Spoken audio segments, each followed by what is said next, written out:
ఏంటక్క తిరుమలకి వెళ్ళలేదా? వెళ్ళలేదు తమ్ముడు. ఎందుకక్క? పరమ పవిత్రమైన ఆ తిరుమల వెంకన్న స్వామి లడ్డూ ప్రసాదాన్ని పంది కొవ్వు, చేప నూనె, గొడ్డు కొవ్వుతో అపవిత్రం చేశారంట సుజయ్.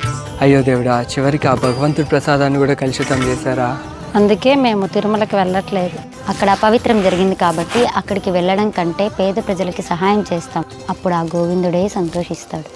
పేద ప్రజలకు సహాయం చేయాలనుకోవడం మంచిదే, కానీ అపవిత్రం జరిగిందని ఆ స్వామి దర్శనానికి వెళ్ళకపోవడం మంచిదా అక్క?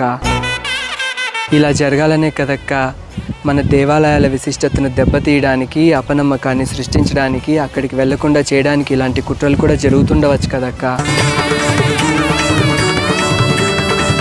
నిజమే, కొన్ని వేల సంవత్సరాల నుంచి మన హిందూ మతం పైన, మన హిందూ దేవాలయాలపైన, మన నమ్మకాలపైన ఎంతోమంది దాడి చేశారు.